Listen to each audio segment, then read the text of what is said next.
श्री कृष्ण कन्हैया लाल की जय। श्री निजानंद स्वामी की जय। श्री प्राणनाथ प्यारे की जय। वर्णन करु रे रूहजी, हके तुम शिर दिया भार।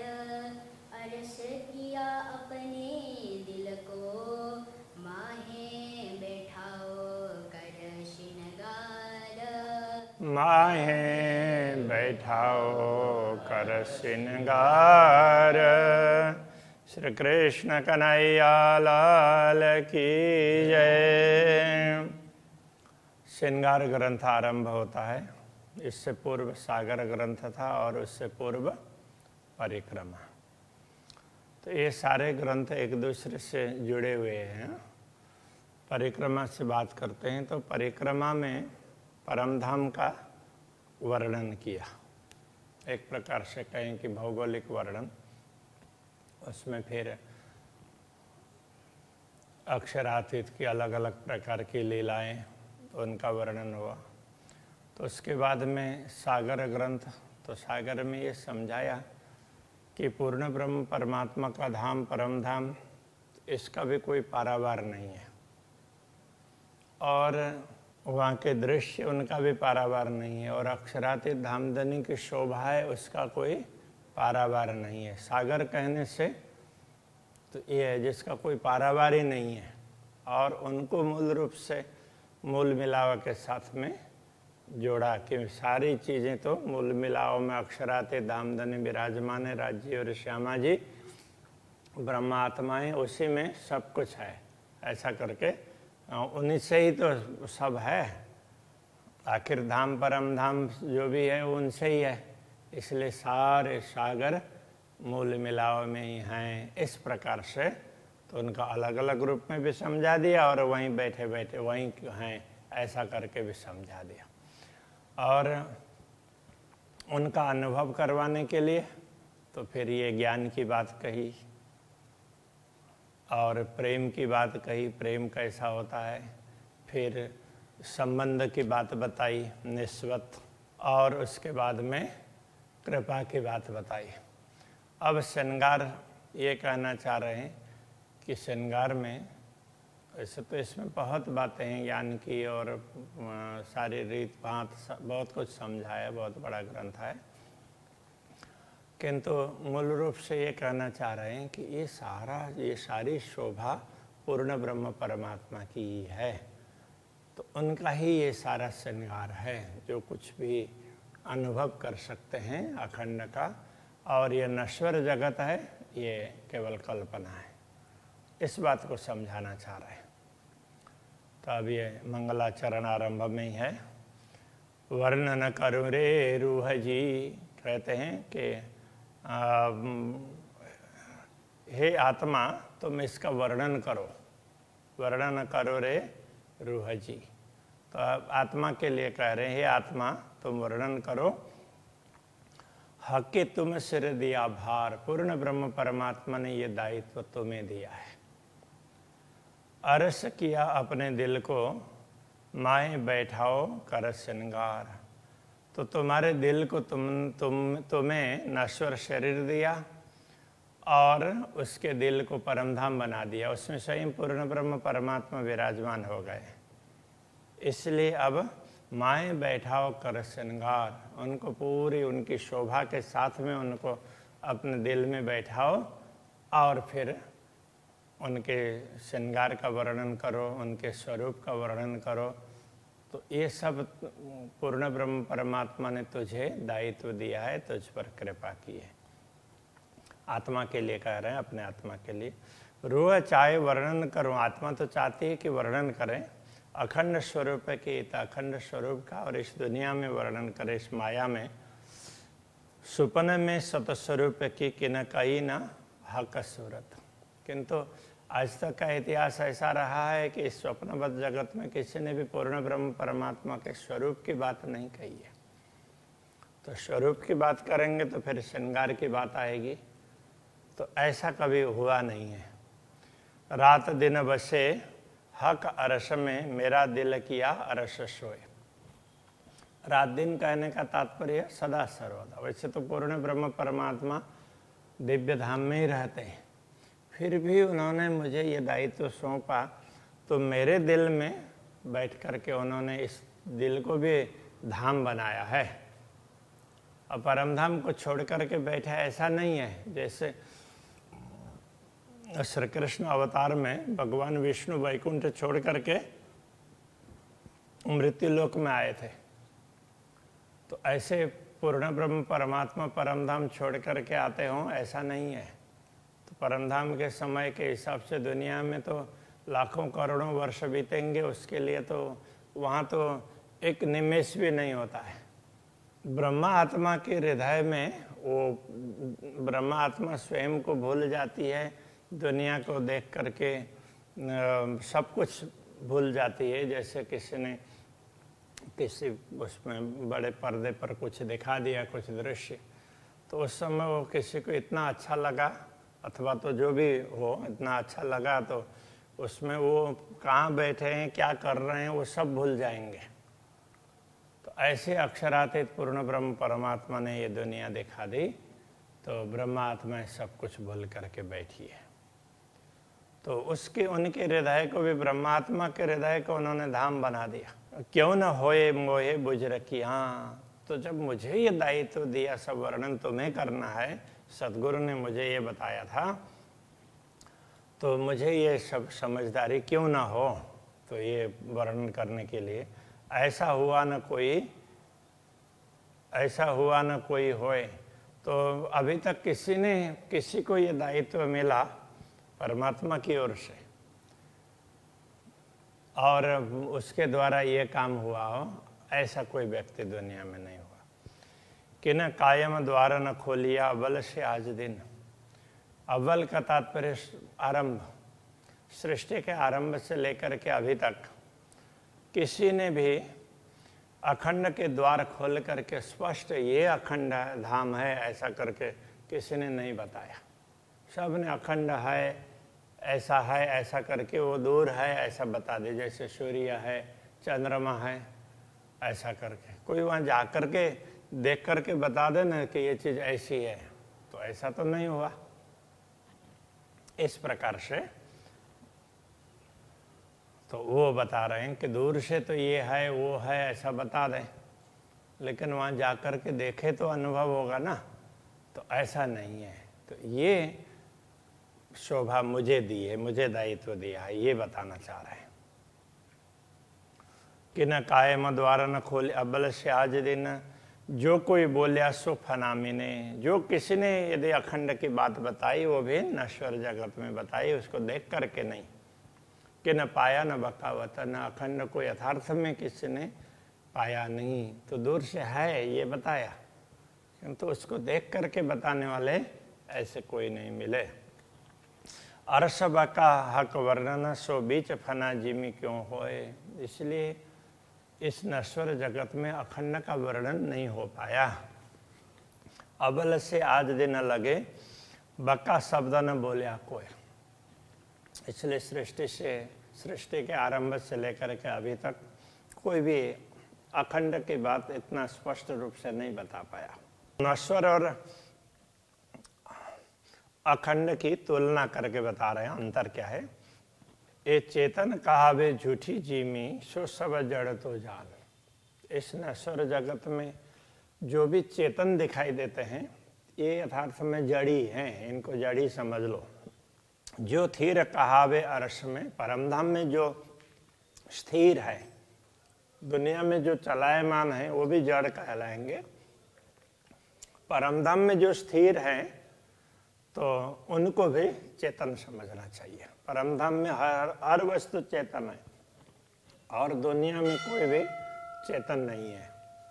कहने का तात्पर्य यह है, दुनिया जड़ ही है, चेतन तो इसमें थोड़े समय के लिए आते हैं, उनका दृष्टि पड़ती है। ब्रह्मात्मा और ईश्वरी सृष्टि, उनकी तो दृष्टि पड़ी है, तो खुद तो चल करके नहीं आए हैं वहाँ छोड़ करके। और इसको, इस जड़ता को भी बढ़ाने के लिए जो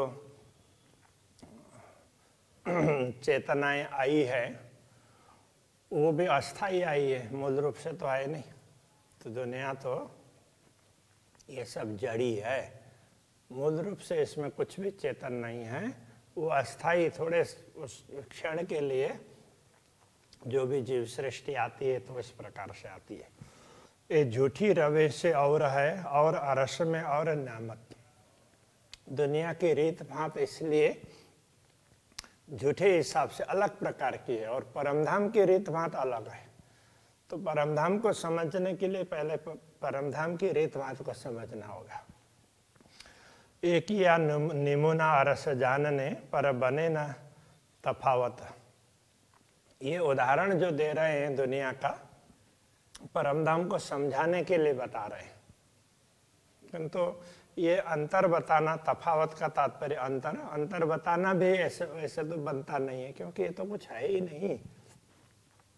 परमधाम के लिए तो दुनिया में कोई उदाहरण है ही नहीं, इसलिए तो ये अंतर भी समझाने के लिए बताया। वास्तव में तो इसमें अंतर बताने का कुछ होता ही नहीं है।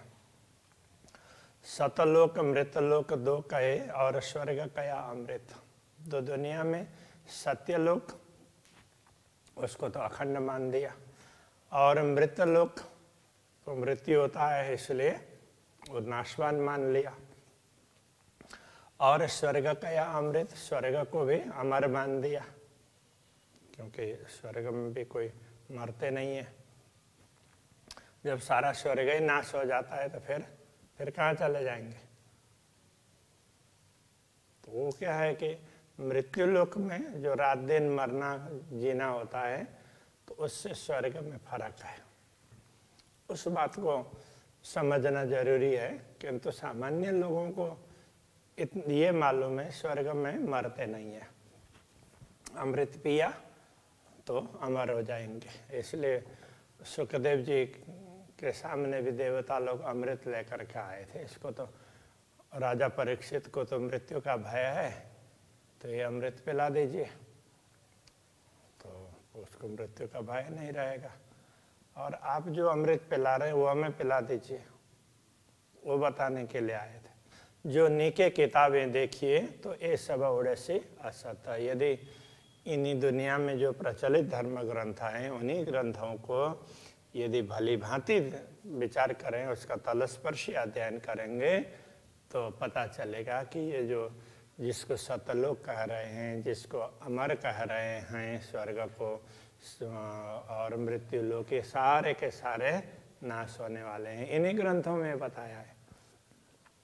इन्हें झूठी जिमी में कहता हूँ साँच झूठा है दोए। इस झूठी जिमी में भी कह रहे हैं साँच और झूठ। यहाँ भी कुछ वस्तुएं काफ़ी देर तक टिकने वाली होती है, इसलिए वो सत्य जैसी लगती है, और जो कुछ चीज़ें हैं क्षण क्षण में बदलती रहती है, इसलिए वो असत्य जैसी लगती है।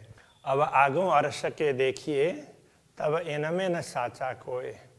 तो परमधाम की दृष्टि से देखा जाएगा तो दुनिया में कोई भी सत्य नहीं है। दुनिया की दृष्टि से देखेंगे तो कुछ सत्य लगता है और कुछ असत्य लगता है। परमधाम की दृष्टि से देखेंगे तो कुछ भी सत्य नहीं है। अरस हमेशा कायम, परमधाम तो अखंड है सदा सर्वदा।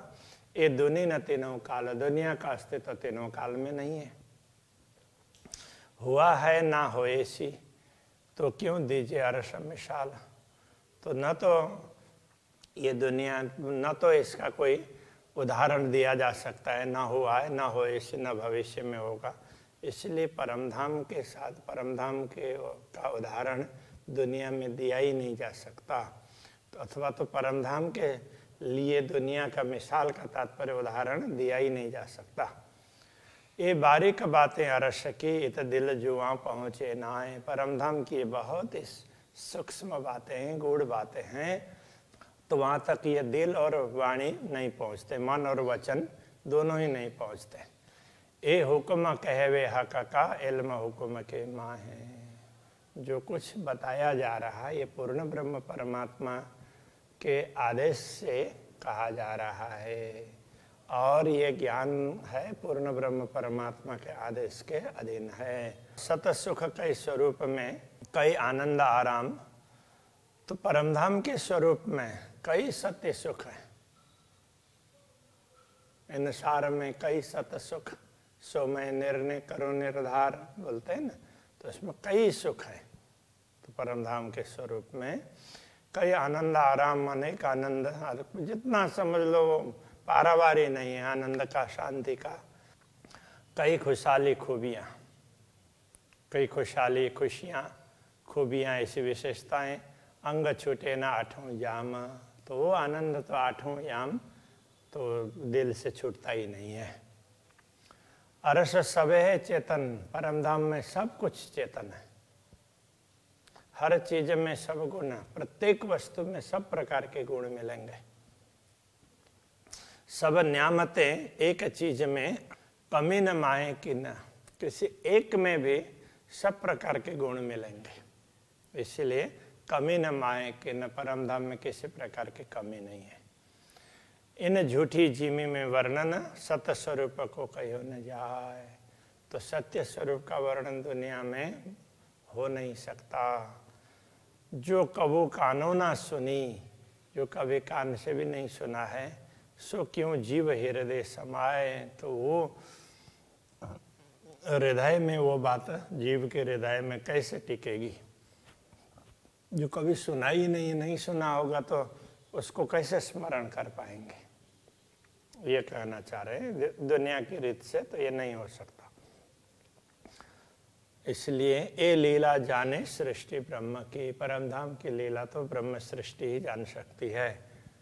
जाए पहुँचा होए तारतम्य, उसमें भी वही ब्रह्मात्मा जान सकती है जिसको तारतम मिला है, और तारतम को जिसने समझ लिया है। ये दृष्टि पूर्ण तब खुले जाए अबल आखर इलम, जब ये दृष्टि पूरी खुल जाती है, ये दृष्टि पूर्ण तब खुले तो जाए अव्वल आखर इलम, तो जिसको अव्वल का तात्पर्य आरंभ, तो सृष्टि के आरंभ से लेकर के सृष्टि के आरंभ का ज्ञान भी जिसको प्राप्त हुआ हो, तो अभी तक जो परंपरागत रूप से चल रहा है, और इन कहने का तात्पर्य धर्म ग्रंथों का ज्ञान भी हो, और उन धर्म ग्रंथों का रहस्य खोलने के लिए तारतम ज्ञान आखिर में आया है, तो उस ज्ञान का भी जिसको पता हो तो वो इन सारे रहस्यों को बता सकते हैं। ये कहना चाह रहे हैं, उनकी दृष्टि खुल जाती है तो वो उसको परमधाम का वर्णन कर सकते हैं। तो ये ब्रह्मात्माओं को शोभा दी। कहे वेद वैराट कछुए नहीं, यथार्थ में देखो तो वैदिक ग्रंथों में कहा है कि विराट कुछ भी नहीं है। जैसे आकाश फूल, ये सारा ब्रह्मांड, जैसे आकाश का फूल बोल देते हैं, तो आकाश में फूल होता ही नहीं है, तो बोलने के लिए बोल दिया, कुछ नहीं है ये कहने के लिए बताया। ये 14 तबक जरा नहीं, तो ये 14 लोक का भी कोई अस्तित्व नहीं है। ना कछु डाल न मूल, तो इसका न तो शाखाएं हैं, न मूल है, न कुछ है।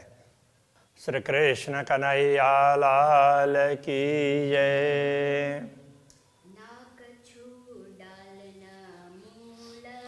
ना कछु डाल न मूल,